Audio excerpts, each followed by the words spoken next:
The reason they're selling could be that there's a family farm that the family doesn't want to continue using as a farm. The kids and grandkids aren't interested in it. And it's time for the property to sell, or they've been approached by a developer and they think this is the way to go. I'm Leigh Brown. This is Real Talk with Leigh Brown. Today is a heavy and complicated episode, so you need to stick with it, especially if you're in real estate or if you own a house or land that have appreciated more than you realized. We've got some tax solutions for you and some solutions to keeping your family satisfied after you're gone. So take some notes here as Chad and Monty bring us some heavy-duty information, and I'll see you on the other side. Well, I appreciate you guys coming on the show because I was so floored by the information that you shared at the National Land Conference. And of course, I'm still trying to get you connected to my sibling group that really needs to talk to you. But before we dig into the conversation, let's start off by letting you tell our audience your names, your company, your location. Give them a tiny bit of a thumbnail sketch on you, and then we'll talk about the product in a minute because you're very interesting stories too. My name's Chad Ettmueller. I am the Senior Vice President of JCR Settlements. We are based in Scottsdale, Arizona, but I actually office and operate out of Atlanta, Georgia. So I'm close to you, Leigh, here on this side of the country. We operate nationally as a national settlement planning firm. What that means for most of, well, I'd say half of our day is that we're dealing with folks who've been catastrophically injured or lost loved ones to tragic accidents. We will help them settle their litigation and then invest their settlement proceeds into different financial vehicles so that they have well-established income over the remainder of their life to deal with the injuries and the new circumstances that they found themselves in. That's a 57-year-old industry led by leading life insurance companies, which have then now jumped into the structured installment sale game, which we're going to discuss today. But I've been doing this now for 26 years. Prior to that, I was a national fundraiser for the American Red Cross and their national disaster relief efforts. And so I know you're heavily involved in disaster relief there in North Carolina with a lot of recent activity over the past couple of years. I know that reality very, very well also. Well, good. Then I can get some fundraising tips from you for my nonprofit. Yep. That's a different conversation. Right. All right, Monty, you're up. Monty Walker. I'm based in Texas. I practice nationally. At any given point, maybe 5% of whatever workload I'm involved with is in Texas. The other 90% is somewhere else in the country. My practice area that I focus on is in the merger acquisition field. So I provide advisory support services essentially to people who are transitioning ownership. We'll often serve as a fractional kind of ad hoc CFO for some of these companies as they're encroaching on that day when they would like to sell, or in their new startup phase when they're trying to get their hands around their financial issues. I work heavily with organizations such as the International Business Broker Association, Merger Acquisition Source. I'm their subject matter expert on issues related to ownership transitioning. I'm often referred to by clients and colleagues as a transaction CPA or a transaction architect. This particular solution that we're talking about today has been a part of what I've seen as a viable solution since it originated back with Allstate when this thing started, and we'll get further into that. But I was there with that process when that was developing, and Chad and I actually connected back in that window of time. So Chad and I've had a long-running relationship, and for what we do, and our work backgrounds and our specialty areas cross over perfectly for what needs to be done in this particular area of practice. But I do have 35 plus years doing what I do. So I guess that's the thing about aging. You can actually look back in time, and when you say back in the day, it actually means something. Except that you realize now we are past the year in Back to the Future Part 2 that they were taking the car into the future. And Sure. if we were to go back in time, the amount of time Marty went back, that was 1996. And so we're not going to mention any of those things because that's craziness.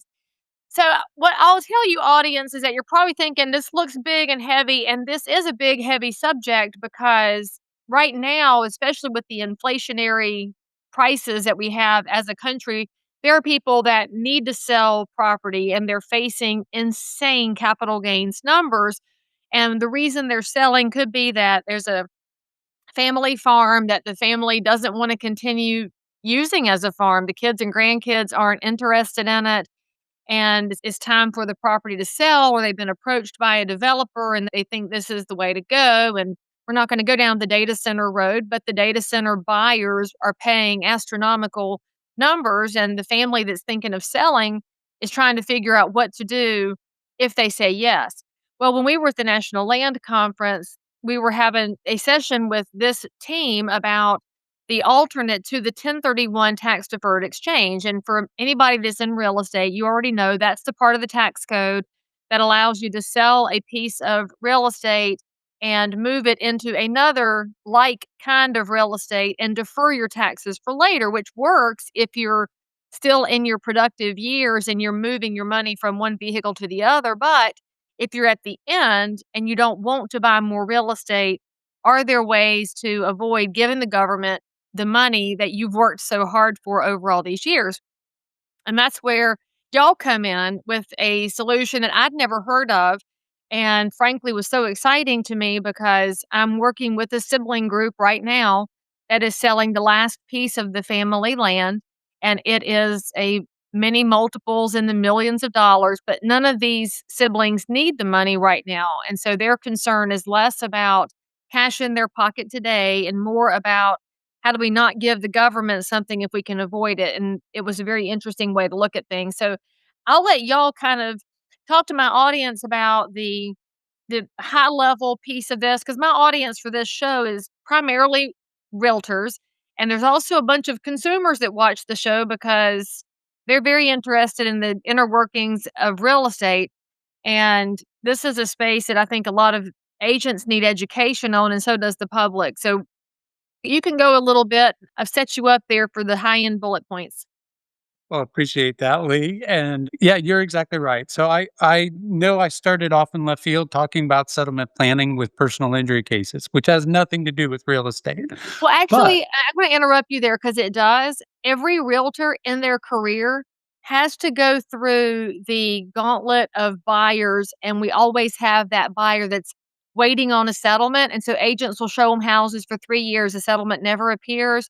So it's kind of a running joke, but it's real world that a lot of people think they're gonna get really big money from this imaginary accident they had, and it doesn't materialize, whereas real people who are harmed in real life, who have the right attorney, do actually get settlements. So I you're kind of right. joke, but it is absolutely a rite of passage in real estate. So a lot of my That's audience is like, funny. I had that Th- person. That's funny. Well, I'm glad to know that because those are waters that we swim in every single day. But why that was important is that's a 56-year-old industry with a track record of perfection. There are millions of Americans across the United States that hold structured settlement annuity contracts.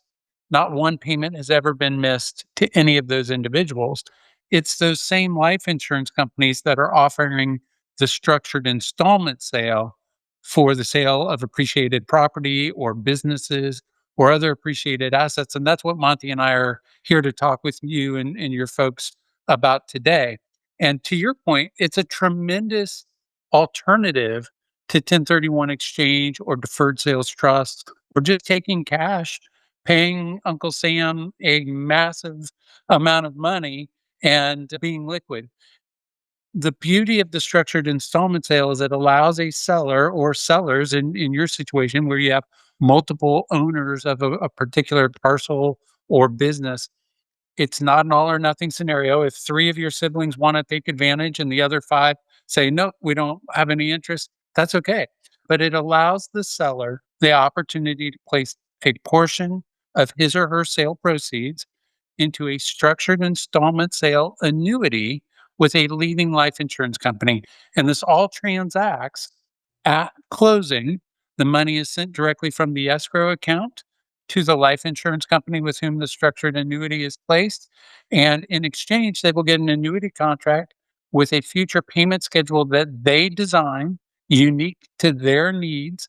They can begin to be paid as early as 30 days post closing or they can defer that first payment up to 50 years. And it's just going to sit and accumulate compounding interest for that entire period of time. No tax obligation is due until the future year or years when the annuity payments begin to be received. And so then the seller will owe a tax obligation on the amount that he or she receives in a given future calendar year. They'll owe a deferred capital gains portion and an ordinary income portion on the interest earned through the annuity investment. So Okay, first and so foremost, hang on a second. So when yeah, I receive my payment from the annuity, I'm paying regular income or I'm paying long-term cap gains? Is it short-term cap gains? What taxes am I paying on that annuity payment? Well, that's a trigger for me. I like that. I like that segue. The the answer is yes. Now let's just break that down. When a payment is occurring, the annuity itself is underwriting the payment obligation. So the recipient, the seller in this case, or possibly a beneficiary if that seller maybe have passed away somewhere along the way, that the payment itself is underwritten by the annuity. The amount of income, earnings, gain, all of those things, whatever is taxable is coming through the note, the initial transaction. So in the real estate, when the real estate is sold, this is brought into the structured installment sale through an installment arrangement, which is simply an installment note. And that is there to lock in how the payout arrangements will be done. And it also locks in how income is going to be recognized. So as each payment is occurring via that annuity, there will be some portion of that which is a return of the original principal that they would have had involved, but it will also have earnings. So whatever is earnings, we're talking about money being made during the term of the annuity contract. That earnings amount is ordinary income, which everybody would expect. If you're getting interest or if you're making earnings on something, it would be that. Now, if a portion of that is the gain that was deferred, that portion is long term. So you're really going to have a blend. You're going to have a long-term gain for the long-term capital gain, and you'll have ordinary income for earnings that are occurring during the process. And really relative to real estate, which most any of all the parties here that would hear this, as they've studied the real estate requirement, there is depreciation that occurs on improvements, the buildings, not the land, but the buildings. When that depreciation is brought back in as income, it's called an unrecaptured Section 1250 gain. For an individual, that gain is subject to 25% of a tax rate. That too is brought back in through these payments. So now you've got it. You've got three components, three taxable components that could show up in a payment. Earnings that are occurring during the annuity window, the long-term capital gain that was originally deferred, and the unrecaptured 1250 gain that was originally deferred. And another point on the gain, many people think that unrecaptured 1250 gain cannot be deferred under an installment arrangement. The answer is yes, it does get deferred under an installment arrangement. So there's your three items. And so the answer to your point was yes. Unfortunately, you just got to break it down. So the difference becomes really instead of paying all the taxes up front at closing as one big chunk, it can be stretched out over a payment period and started whenever they want. So, for example, if a seller of the property is 75 years old and they don't want any revenue, they can start the payments in 25 years and they assume they'll be gone at 100. So when the children then inherit the annuity, they're also inheriting some tax obligations. What would they inherit as a basis when they become the beneficiary of the annuity at that point? The annuity itself, being the underwriter and the guarantor essentially of the payment, the tax issues that you're talking about hinge on the installment arrangement. So when there's unrecognized income that moves from one generation to another, it creates what's called income in respect of a decedent, IRD. And that IRD moves over to the beneficiaries, and you nailed it. They will have an income tax obligation under these arrangements, but they will pay the same kind of tax that the decedent, that most likely a parent, right, that would have paid. What can happen here is the parent may have had such a high income amount that the long-term capital gain may have been at the maximum amount. For example, 20% under the current regulations. But if it's received at a point where the income is lower, such as maybe beneficiaries receiving it, and they maybe have lower overall taxable income in a year, they could pay 15% tax. So this is an actual way to not only get long-term guaranteed payout and get great returns, it's a way to shift money into future tax periods where you lower your tax rate. So the beneficiaries will have income irrespective of decedent. They will pay the same kind of tax that are the tax requirements, the attributes, the type of income. They'll recognize the same thing, but their tax loads may be different, likely lower, actually. And actually, now's probably a good time to tell the audience if your head is swimming because of all these different levels of taxation, this is an idea podcast for you. And so if you're talking to a client about this or looking at it for yourself, we highly recommend that you talk to professionals like your CFP, your CPA, your tax attorney, your estate attorney, or guys like this, just FYI. So my big asterisks, I just brought them here for y'all to listen to. We're not experts in your situation. Okay, so with that being said, though, the annuity itself is returning its own return. It's got a rate of return built in. So one of the advantages of the structured settlement is that the underlying proceeds are appreciating themselves while this process is going on. Can you tell my audience that doesn't have a lot of background in annuities how annuities work? Yeah, I'm happy to. And so we have two options with the structured installment sale. We have traditional fixed rate annuity options. That is exactly what you think it is. The rate of return is set at the time that the annuity premium is received by the life company. Right now, that's somewhere around 3.5 to 4.5%, depending on the length of time or the term that the seller puts their payments in place. That's a fixed rate annuity. It doesn't matter if we are at war in Iran or if the stock market is going through the roof. It's a fixed rate. It will never change. We also have an index linked annuity option as part of the structured installment sale. And that provides a guaranteed floor payment that is designed to return your seller's invested premium as a worst case scenario. It assumes, let's say that they have payments over 20 years or even over 50 years. And let's assume that there is no positive gain over that 20 to 50-year time period in the stock market ever. Well, their worst case scenario is they're just going to get their money back over time. They've spread their tax obligation. Worst case scenario. However, in years where the indexes or indices perform with a positive yield, the seller gets 100% of that growth. Their floor payment rises and it can never go down from there. So you have complete security that you're not going to lose anything with uncapped growth potential on the high end. So for sellers who are aggressive and don't mind a little bit of risk, the index is tailor made for them. For those who say, this is my retirement income, Chad, I've worked hard, I'm selling the farm, and this is what's going to carry me for the rest of my life. Well, the fixed rate is probably a little bit better suited to them. Most of our clients end up doing, honestly, Lee, is a combination of both. We all budget our lives on a monthly basis. We all have a monthly nut that we have to cover for our mortgage, our car payments, our insurance, our utilities, our groceries, all of those things. So most of our clients will say, this is what that monthly figure is for me. Let's cover that with guaranteed fixed rate annuity. So as I lay my head on the pillow every night, I know without a question that check is going to roll in and month out for as long as I'm alive.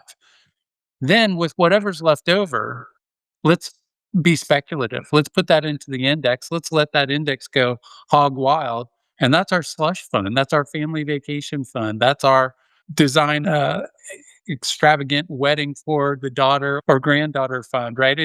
It's the fun money. It's the payoff for all the hard work and sweat equity that they've put in over a lifetime of managing the property, managing the farm, managing the business, and now cashing in and selling it. So again, two different options available. The fixed rates are 3.5 to 4.5.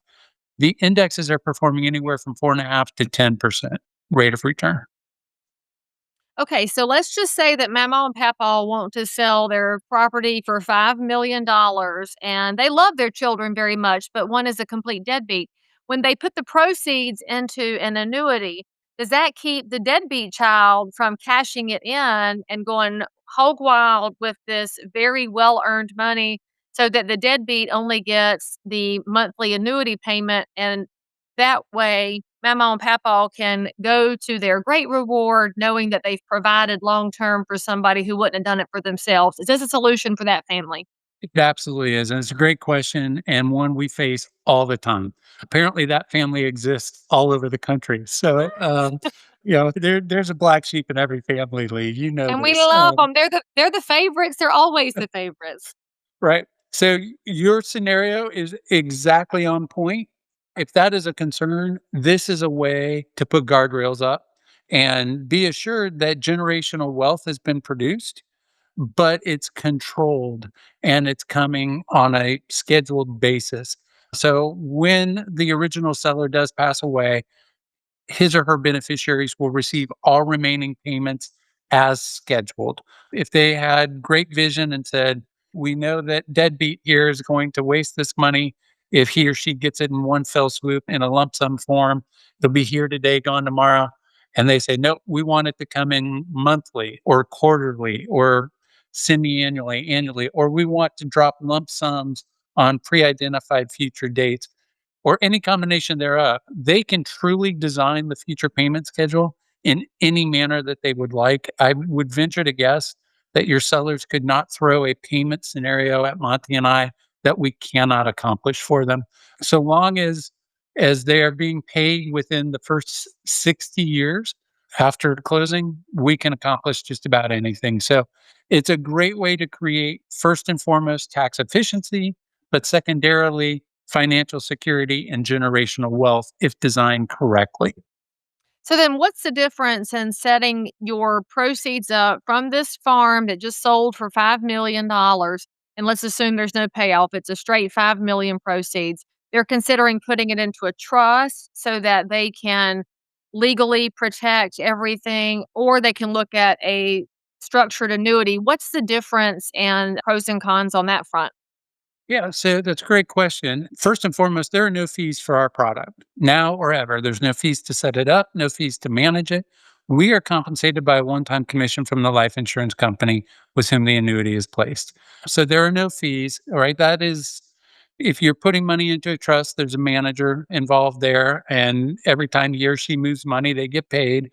So, depending on the fiduciary responsibilities there. There's some savings.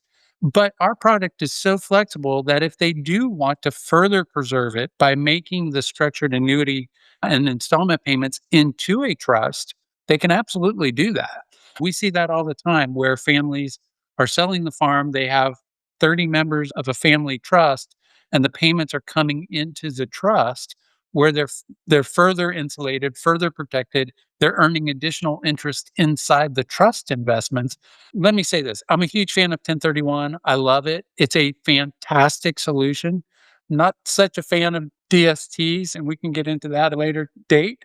I'm But not either, so you can talk badly about them anytime you want. They're so complicated for no reason at all.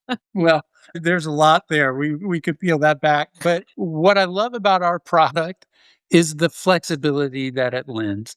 It can actually also be worked into a transaction in conjunction with a 1031 exchange. So somebody could still roll a portion of their sale into a replacement property and then put the balance of the funds into a structured installment sale. We're not an all or nothing scenario. We are incredibly flexible. I think that we could provide a solution in almost any sale context. And that's what I love about our product. All of that Okay, being so hang on a said, minute. So I got this $5 million in proceeds, and we're gonna sell the farm because we wanna buy a nice little small house in the mountains on 2 acres, and we're gonna use a portion of our proceeds to buy this nice little Airbnb that we could use for family retreats, and so we're not buying primary residence with 1031. Don't get excited about that, real estate people. You know better. And so they're buying this small little family retreat, but they've now got $4 million left over. So they can do a structured annuity with the 4 million and spend 1 million in the 1031 and use both. I didn't know this was possible. That's crazy. What accountant understands this? It cannot be every accountant. No, that's exactly true. As a matter of fact, all the training that accountants receive, none of this is discussed. When you start dealing with advanced tax structures and things that happen in the transfers of real estate, the depths of farming, the depths of ranching, there's not a class out there other than specialty classes. As a matter of fact, it's likely that the training that happens within the real estate industry maybe some of the more advanced that sometimes some of the accountants can get to Well, that's because scary. but you have to look for specialty training. And as you're looking at this thing, just backing up just slightly on the points that you were making regarding a trust or the black sheep of the family, there's no training on how to prepare and plan for that. That's all of these trainings happen with experience for one, but it's done in the planning arena for advanced planning that people would seek. But even on a trust, you can bring this type of a solution into such as a living trust. So it can be a part of how things transfer. It can be a part of the legacy planning where a grandparent says, I've got 10 grandchildren. I want each one of them independently to have benefit without anybody corrupting that. They can set this up specifically for that child to pay out at age 30 if they want, each one of them individually. So the planning options here are really unlimited. So my point on really these things is the accounting world, the financial advisor world is not necessarily specifically trained on all the elements. You have to bring a magnitude of different disciplines and begin to apply them. And that's what this is about. How do you apply this planning solution to the need of the specific fact pattern of the client?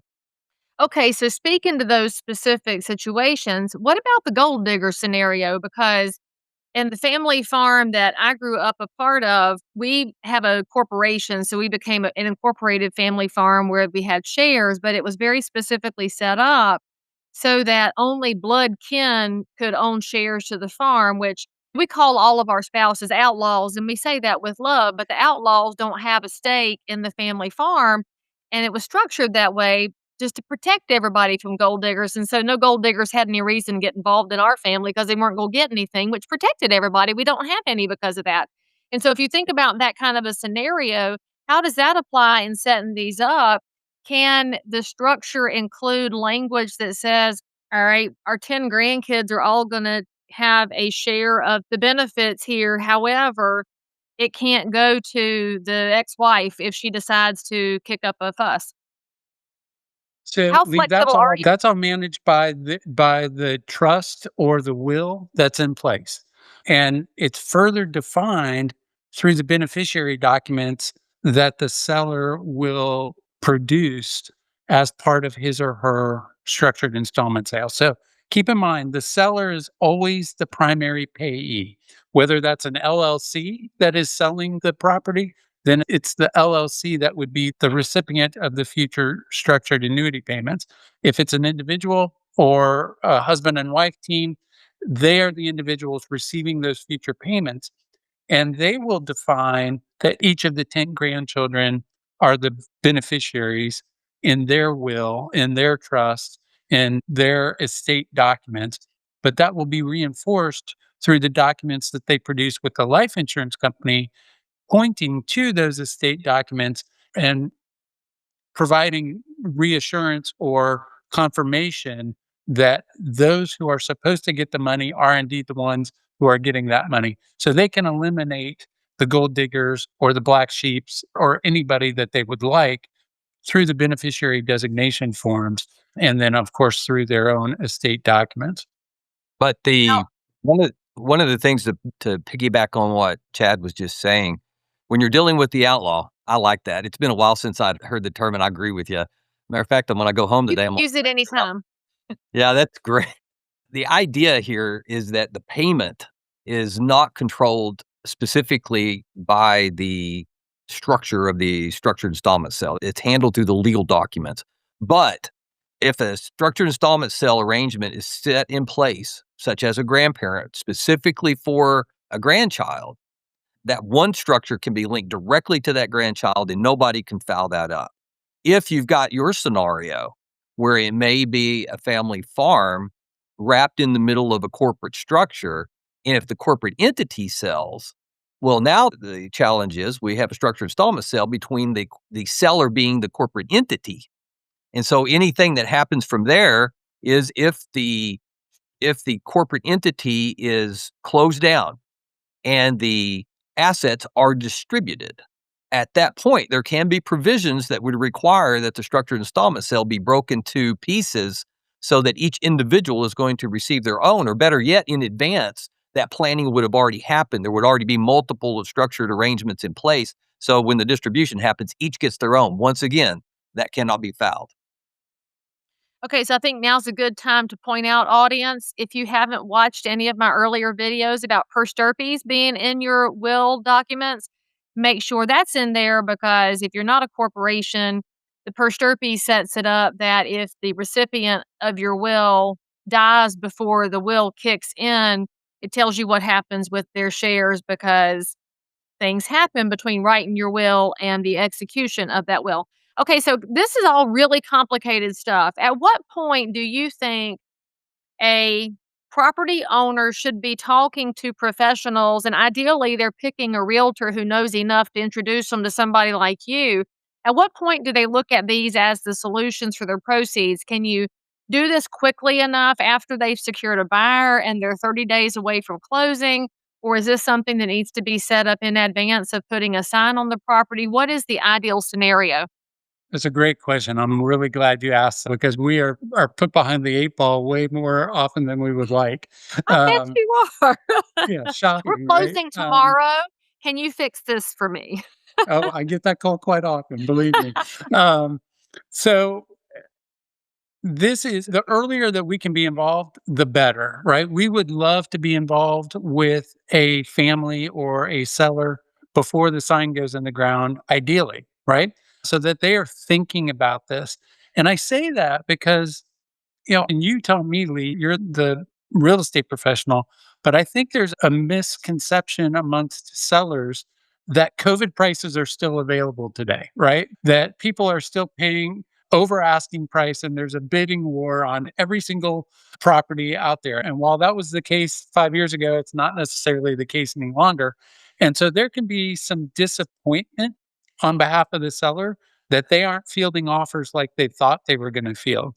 And so if we've had conversation with them in advance of the offers coming in, we can pacify the lower offers that they're receiving because they've already looked at the numbers. They've already seen that the combination of tax deferral savings and annuity growth is going to far exceed, sometimes by tens of millions of dollars, the asking price. And so who cares if I'm taking 700,000 less in a sales price or $1 million less for my property than I listed it for, because ultimately I'm going to make 10 million more through the growth of the structured installment sale and I've spread my tax obligation. So to that end, we want to talk to folks as early as possible. And the fact that there's no fees associated with our services, it just makes sense to at least have the conversation on nearly every sale where there's a capital gains problem that the sellers are going to face. Now, all of that said, how quickly can we move?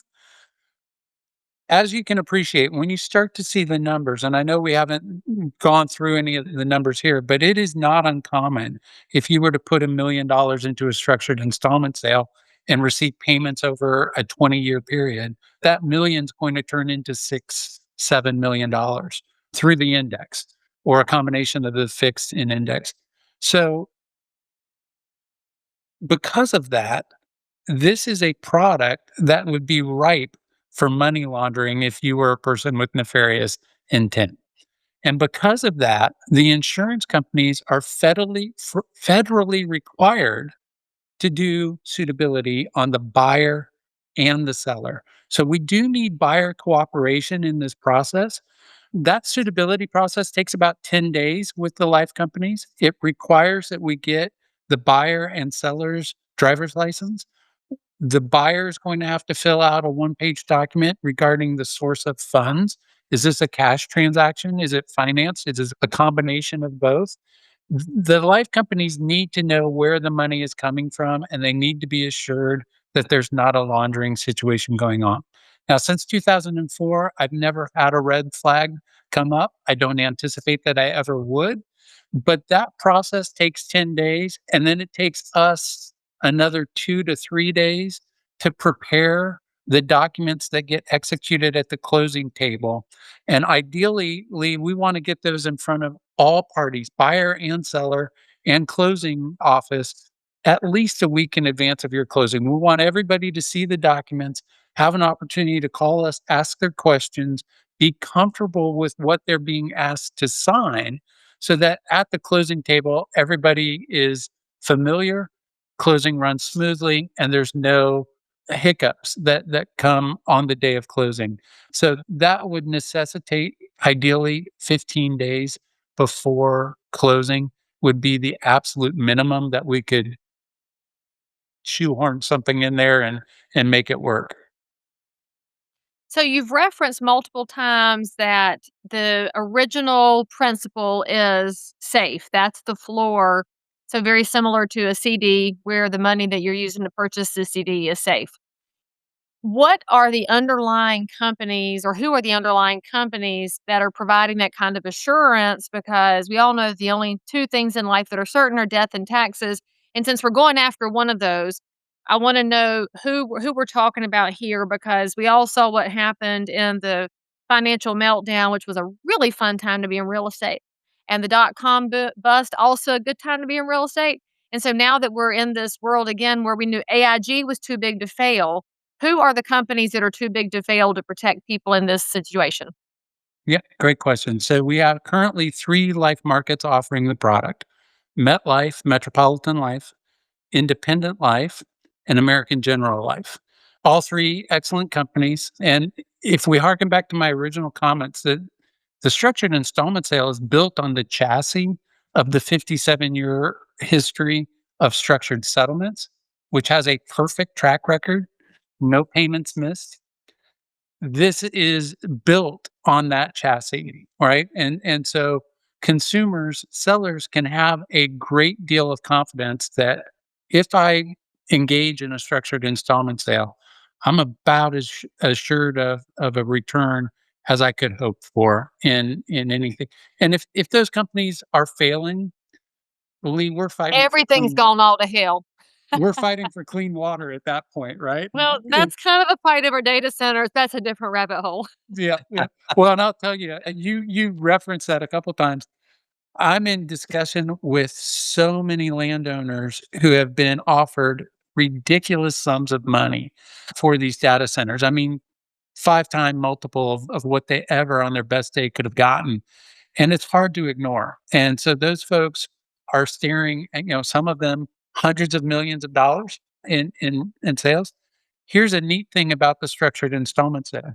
The IRS has provided that if you are selling a piece of farmland, there is no cap on the amount that you can put into a deferral scenario.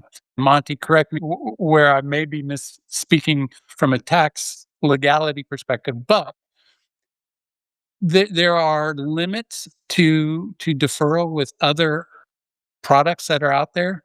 But if you are selling farmland, there is no cap, and you can put the entire amount into an SIS and spread your tax obligation and grow those funds in a significant manner.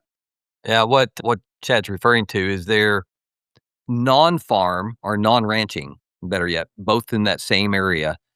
Anybody outside of that, the IRS will impute certain interest factors on them for deferring. If the amount that they're deferring exceeds a certain limit, that doesn't apply here. So people in the farming and ranching industry, they're unlimited in how much that they can defer out, and the IRS will not impute any kind of effect on them for doing that. And when you think about the longevity that somebody's using, just piggybacking on the point of the security of the industry, AIG you referenced was one that couldn't fail. Well, amazingly enough, AIG is one of the backing groups here, right? You also have Metropolitan Life and Independent Life, super strong companies. But the foundation of this stuff is those companies. We have insurance guarantee groups for each state. So you got state funds that sit it there. Plus, there are reinsurance companies that reinsure many of the portfolios. So when you really look at this, somebody's making a choice to do a direct investment into something versus this, which one of those has the likelihood that they could actually lose it?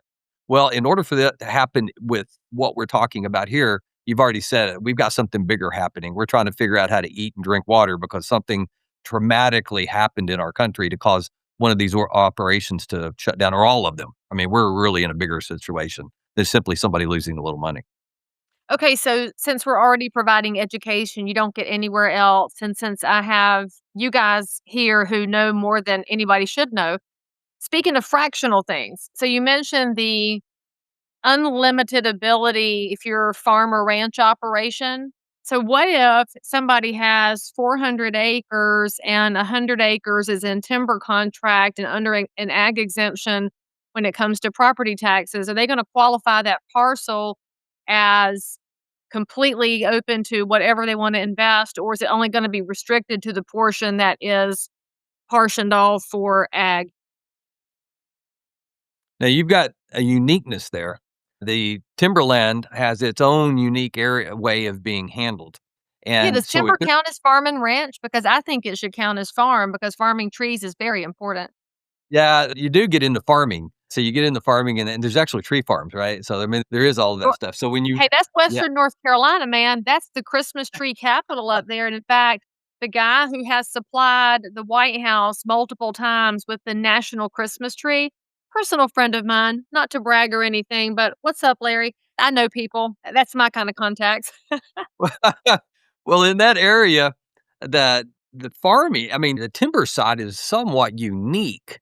When you Mhm. get into farming and you're dealing with what could be considered inventory versus not inventory and how those things get taxed, farming's got a unique situation different than the uniqueness of timber. So when we move into timberland, the way that you structure your contracts on taking that timber off, it could be considered inventory, but it may not be.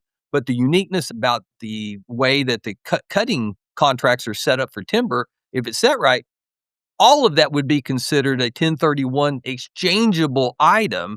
And so what we do is we look at timberland and we look at the timber farming and those things and say, am I going to be able to qualify what I see there first and foremost as a 1031 exchangeable item? If I can do that, then I know I've got a structured installment sale opportunity for deferral into the future without immediate taxation for what we would normally have as being considered inventory for sale. So yes, this can be broken into its separate components, and there's a different approach that's available uniquely for timberland that's not available even for farming, while farming's got a unique thing that's not available for any other area. So this is all very unique stuff.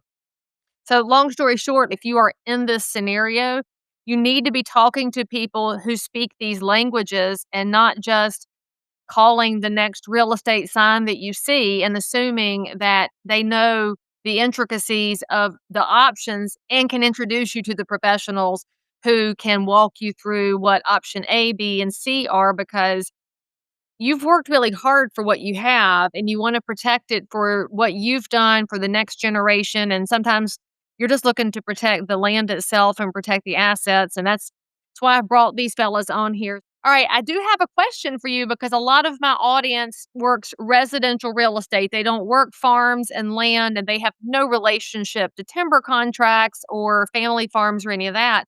However, they're working with a different grandma and grandpa who have been in their same lovely brick ranch for the last 60 years, and that house that they paid $12,000 for is now worth $1.2 million as a tear down. They're outside of their capital gains exemptions when it comes to federal law, and it's not an investment, so they can't do a 1031. Is structured annuity available to residential people who are also looking to protect and preserve their assets? Yes, it is actually. When you deal with residential property, and that would include any residence, you just name it as a residence, the first thing you would have is your exemption. So whether that be a single taxpayer or joint taxpayer. So you get past that exemption, of course, for joint, you're talking about $500,000. So once you coordinate that, and once you're past that, you're moving into capital gain territory for any growth. All of that is available for use with the structured installment sale.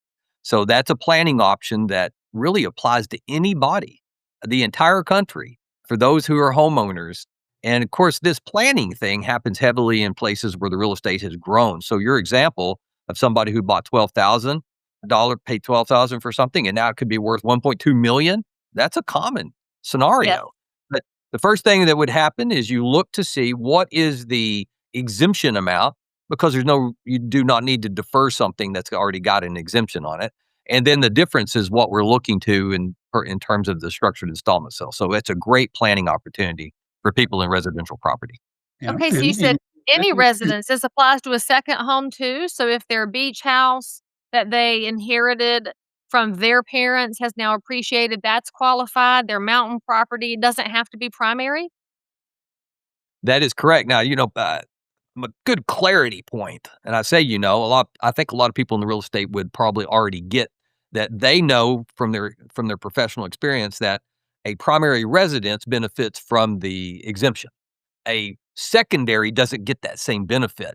So we're only looking at the difference between the two, as one of them gets this exemption as a primary residence and the other one does not, but both will benefit from a deferral if capital gain is occurring on that transaction from the sale. Then that piece of it, that layer of it, is available for deferral and planning under the structured installment sale.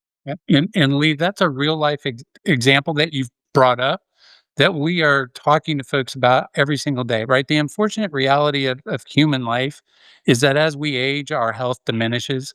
And, many of us face a dilemma where we may have to consider institutional care in the later years of our life. I, for one, have no interest in that. I do not want to be in that situation. And the beauty of the structured installment sale is you can coordinate the payments and set your payments at any amount you want so that you can create the financial freedom and financial dignity to have home health care, right? I can sleep in my bed. I can drink out of my coffee cup. I can watch my TV. I can sit on my sofa because I've got the income source every single month that allows me to bring somebody into my home rather than having to go and be institutionalized. So we're having that discussion on that very scenario that you brought up almost on a daily basis with folks who are staring down that reality, trying to figure out how they're going to move on in that portion of their life. So it's a great question. Thank you so much for that clarification. And I'm stealing that phrase, financial dignity, because that's a really good one. So if anybody that watched this episode and heard a little bit more wants to learn more, bring you into their brokerage operation for an educational opportunity, or talk to you about what's happening with their land and their family, what is the best way for them to make contact with y'all? Yeah, well, I appreciate that. So, if they want more information and they want as detailed a canvas of information that they could possibly hope for, and not only comparing information on installment sales, but comparing that to other deferral options, I encourage them to go to our website. It's sisresource.com. They'll find the Structured Installment Sale Resource Center. They could spend hours and hours on that site, and it's state specific, so they can go into details depending on which state they are in. And there's a real life calculator there where they can put in their exact details of their transaction and compare it side by side to a 1031, to an all cash transaction, to a DST. And they'll see how their scenario plays out in real life using real numbers and where the structured installment sale fits into that. So sisresource.com. And then, of course, they can call us at JCR Settlements. That number is 770-886-7400. And as usual, all of the contact information for these gentlemen will be in the show notes for this episode. So if you're in real estate, highly recommend that you reach out and get yourself further educated. If you're a consumer in North or South Carolina, you can reach out to me directly. And in fact, if you're not, you should reach out to me because I got people who understand this stuff nationally. And I guess I should also say that if you did get hit by a school bus, you should probably call Chad here and find out what to do with the settlement that you get from the school board. I mean, I don't know what happened in your world, but they can probably help. Gentlemen, I really appreciate you coming on to talk about a very weedy but very important subject that I really hope my listeners will sink their teeth into so we can help some people avoid paying taxes wherever they legally can. Sounds great. Well, Leigh, thank you for having us. It's a pleasure to be with you today, as always. You bet. Thank you. It's been a pleasure. All right, guys, say something in the comments that's nice about these fellas or something you learned. Hit the bell to subscribe. And most importantly, come back. We'll see you next time. And hey, if you've got a story too wild to keep to yourself, send me a message because you just might be the perfect next guest. Thanks for hanging out with me. I'll see you next time right here where real estate gets real.